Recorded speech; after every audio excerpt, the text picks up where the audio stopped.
Now that we have a script to create all of these user accounts, we need something to be able to retrieve the information from the database and cross-check it with login credentials.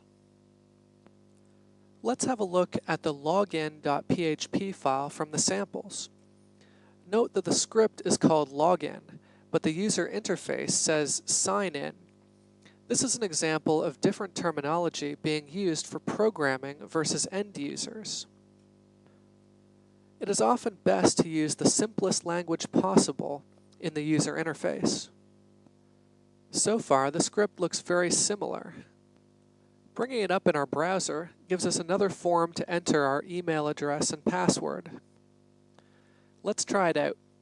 We'll test the error condition first. Try a user that is not in the database. I'll type not at there.com. You can see it reports that it couldn't find the user. Now I'll try test at test.com, a user I entered earlier, but I'll leave the password field blank. The password verification fails. Note that for security purposes, in a public application, you may want both cases to return the same generic message, such as your username or password have been entered incorrectly, please try again, and provide options for emailing their password or a link to reset it. Different sites handle this process in different ways. Before creating your own functionality, try out how popular sites like Google and Facebook handle logins and password failures. Then decide how much security and complication your site needs. There are also frameworks and libraries that can help. These will be introduced in the Level 3 video. In the meantime, let's have a look at the sample login.php file. You'll see, similar to the register.php file,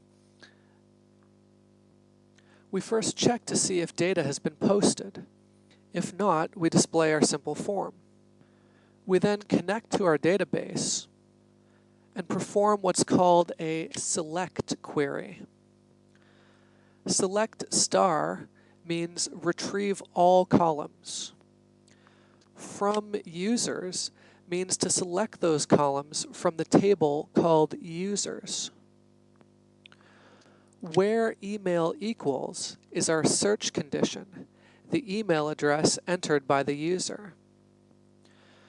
So reading this SQL statement aloud, one could say, select all columns from the user table where the email column is equal to a particular email address.